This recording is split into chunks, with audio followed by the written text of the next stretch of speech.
Hi, I'm Tony Kramer, your host of the Agriculture Technology Podcast, and I'm sitting down with agriculture technology and equipment experts to help you enhance your operation for today, tomorrow, and into the future. In this episode, I talk with Wyatt Johnson about combine precision upgrade kits.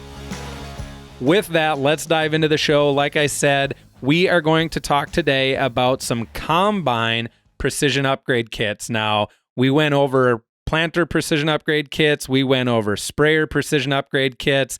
I figured why not throw the combines into this mix as well.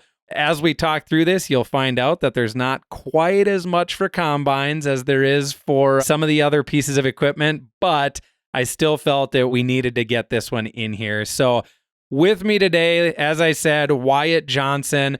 Wyatt, before we get started, why don't you introduce yourself? Tell us a little bit about who you are, where you come from, and how you got to where you are today. Absolutely. Good morning, Tony. Like as Tony said, my name is Wyatt Johnson, product specialist for precision ag technology here out of our South Dakota locations here. Background a little bit, I kind of have an extensive Deere background. My father actually works for John Deere, as you know. Yep. He's a territorial aftermarket business manager, so good guy. Great guy.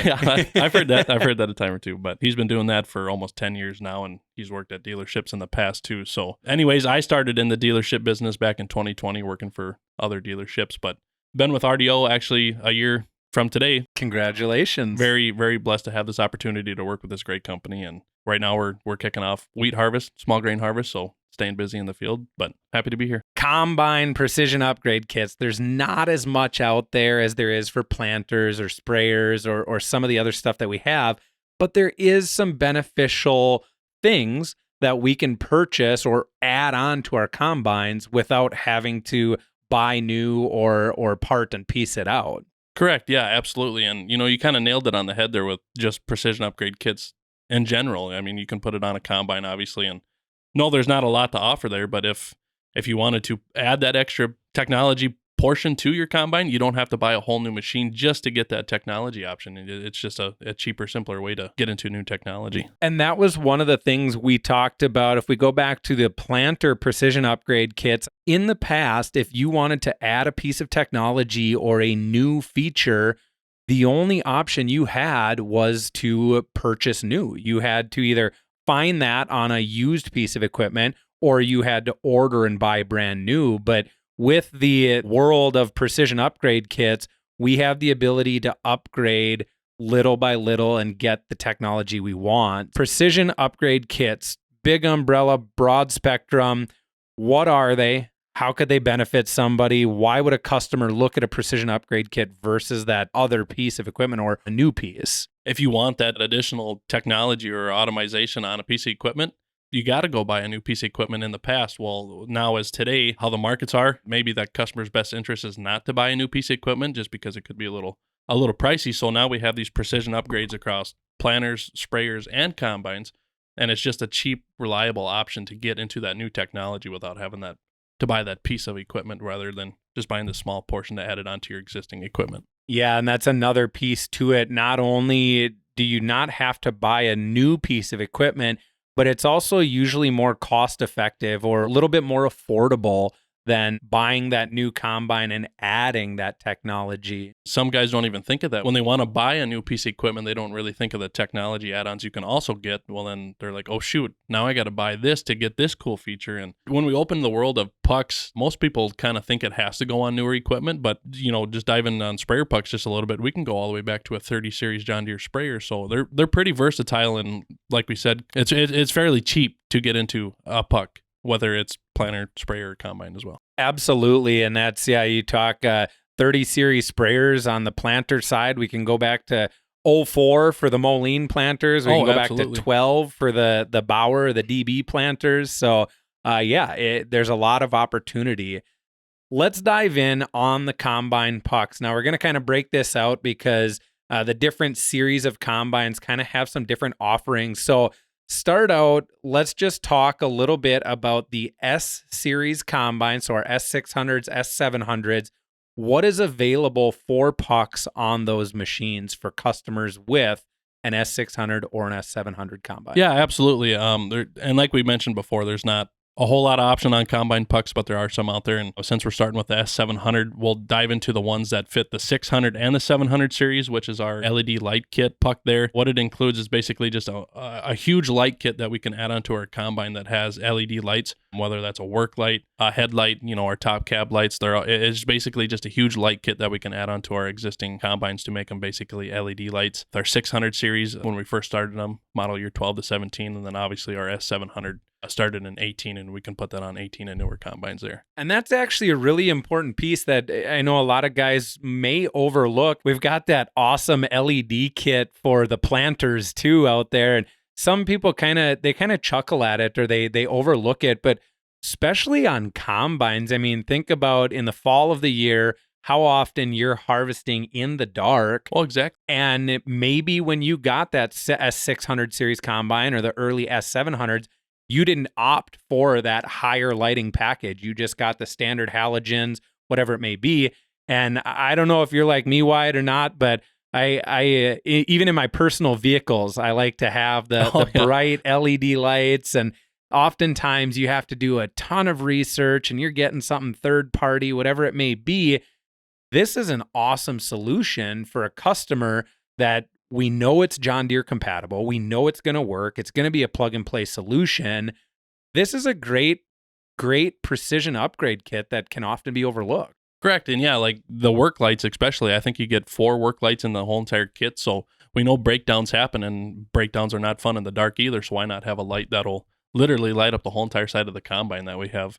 You can see any nook and cranny to be able to check bearings, belts, chains, you name it. What else do we got for the S600 and 700 series combines? So that actually is it for the 600 series, but we do have another option for our S700 series, again, model year 18 and on newer machines, and that is our tippable spout, or tippy spout, however you want to say it there. But that's just an extra add-on. Obviously, our X9s come with it from the factory. But what that tippable spout is, basically take the old boot off, put this new one on, and then on the S700 series hydro handle in the cab, there's that little scroll wheel behind the hydro handle. We wire that into the hydro handle, and we can control the tippable spout. It's all controlled off an actuator we mount on the tube of the auger. There are a lot of operations out there that have, I wouldn't say inexperienced, or maybe not the most experienced grain cart drivers out there. So for the combine operator to be able to control where that grain is exactly going into the grain cart, and maybe even get it to as full as it can possibly get in the field, it's also a great add-on option too, where if you have a very large head with maybe not as long as an auger and you kind of need to shoot that grain to the left side of the grain cart, that's also a great option as well. Yeah, absolutely. There's a lot of people, they like that when it came out on the X Series combines. All of the S Series customers and owners, they were like, I want that. And now we do. For the S700 series, we can get that tippable auger spout. Another puck that we can get on our S700 series, again, model year 18 and on, is our cross auger shutoff kit. To kind of give a brief description of what that is, when we, on our older machines that didn't have this precision upgrade, when we shut our auger off, when we're unloading on the go, all of that grain is still stored in the auger tube, the unloading auger tube. So what that does when we fold it back in, it has so much weight on the auger gear case. So we typically see them gears or the bevels wear out a lot faster when we're unloading on the go, just due to the sheer weight on that auger tube. Now with this cross auger shutoff kit, it's going to shut off the cross augers when you hit the stop unloading button on the hydro handle, but our unloading auger, or the large tube, goes for, I think, about another 3 seconds to completely get that tube empty, so we don't have all that sheer weight sitting on the auger drive gear case. This one here, the cross auger shutoff, in the past, we've had some third party or some aftermarket solutions. Now we've got this. The benefit to this one is completely integrated. So Correct. Like you said, we don't have a foot pedal or anything like that. Now, if you have a combine prior to an S700, we can still get that third party or that aftermarket solution. You run that with a foot pedal, but this one specifically is completely integrated right into your hydro handle with your unload on-off button. You talk about the weight that is in that tube, in that auger when you shut that down. I can't remember what it was specifically. I'm probably going to completely throw this for a loop, but someone was telling me that there's like 2 or 3 feet of auger of deflection, height difference. Oh, yes. Yeah. If you have a fully loaded auger, it sags about, I want to say it was like 2 or 3 feet. And then when that auger is empty, it's that 2 or 3 feet higher. So it really does make a difference. There's a lot of grain, especially when you're dealing with corn or wet corn or soybeans, a lot of soybeans, things like that. There's a lot of weight in that auger. Right, and especially if with our consumers running a larger operation, they're running nonstop. They don't have time to stop with the short harvest window that we have. So they're obviously unloading on the go all the time. So to be able to have this option to possibly, reduce some repair costs for them, it's unimaginable. So that kind of rounds out what we have for our S series precision upgrade kits. We got the lights, we've got that tippable spout and the cross auger shutoff. Let's talk now about what we have for our X series combines. So our customers out there that either have or are potentially interested in one of the X9 1000 or X9 1100 combines, what can we get them for precision upgrade kits? Sure. So our X9 puck kit list gets a little bit shorter, and the reason for that is all of the puck kits that we had mentioned already come in base with an X9. So the tippable spout, cross auger shutoff, and a premium light kit. That's all in base on an X9. But what we actually have to offer for X9s now is either remote separator grate covers or remote concave covers. So what we can do with that, be able to control our covers for the concaves or the separators through the cab, because like we were just talking a little bit before we started the podcast, how fun is it to put them separator grate covers in? So just to be able to do that from the cab and kind of have a little bit more at ease with installation. And obviously crop conditions change throughout the whole entire year. So if you have hard threshing wheat or small grains, and you need to quickly throw them separator grate or concave covers in, just one click of a button and it's done. So it's a very neat feature on these new machines too. And I don't know what's worse, changing concaves on the right side of the machine or putting in the separator grate covers on the right-hand side of the machine. If you've never done it, I encourage you to go out and try it. But like we said, before we were recording, we were talking about that. It's not very fun. There's not a lot of workable space on that right-hand side of the machine, but this solves that. This gives 100%. you the ability to do it right from in the cab on those X Series combines. So very good. And like you said, the list is so short because we get all those other options. So those pucks for our S Series combines, most or all of that technology comes in base on an X Series, correct? Yeah, yep. It's already integrated with all of our X9 machines, and the list is short, but also a very neat option to put on an X9 if you don't order it from the factory. And these cover add-ons we can put on the X9s, they go back to when we started creating them. So since our puck lists are fairly short for the combines, we kind of wanted to take this opportunity to talk about a couple other technologies, just remind our listeners about what's available out there as we're getting into wheat harvest here. We're ahead of soybeans, corn, all of that. But there are opportunities for technologies that can be used in the combine. So let's start out. Last year, John Deere released AutoTrac turn automation for the combine. So let's remind our listeners, Wyatt, a little bit about what ATTA is, or AutoTrac turn automation, what it is, how it's used in the combine or the functionality of it in the combine, and what technology we need in order to utilize ATTA in a combine.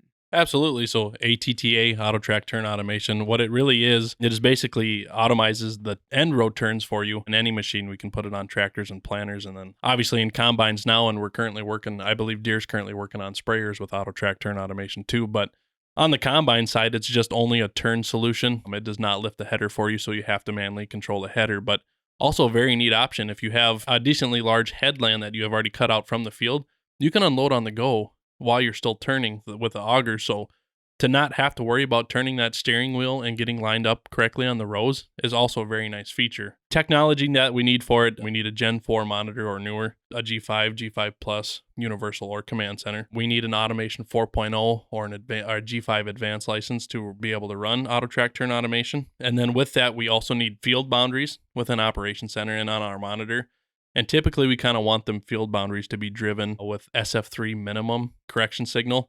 Obviously, SFRTK and RTK radio will suffice. That's the most accurate we can get. But I would say that's kind of the more core technologies that we need to be able to run turn automation. There's a lot more complex display setup within the combine, but I would say that's more of your core technologies that you will need. We can run it on S700 series combines and newer. Just like we use Autrac turn automation on a tillage tractor or on a planter tractor, we need those boundaries to be pretty precise because we're then creating that headland boundary. We're telling it how big our headlands are, all of that type of stuff.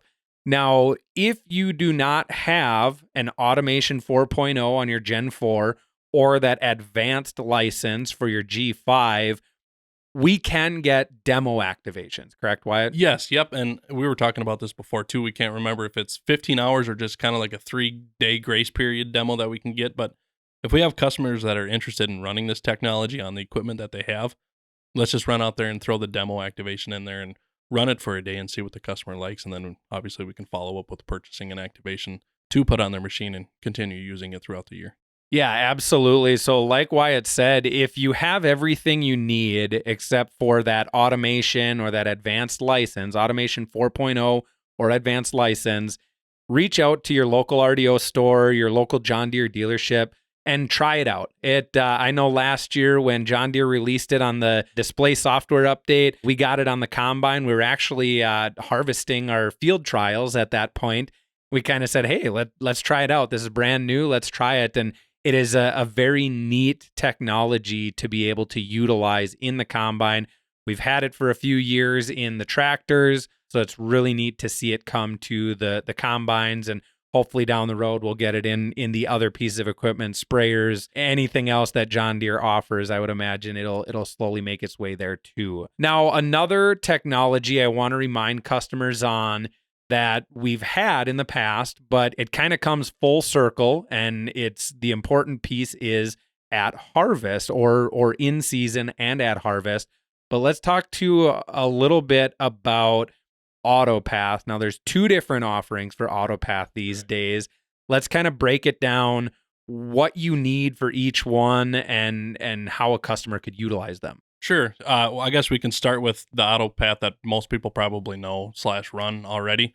And that's just obviously your normal AutoPath. It's row detection. So we kind of have to start that in the springtime with a planter, or I guess we can even start in the fall with a strip till bar. But essentially what we need to do, we just throw a receiver on that implement, write down the exact measurements of where that receiver is located on that piece of equipment.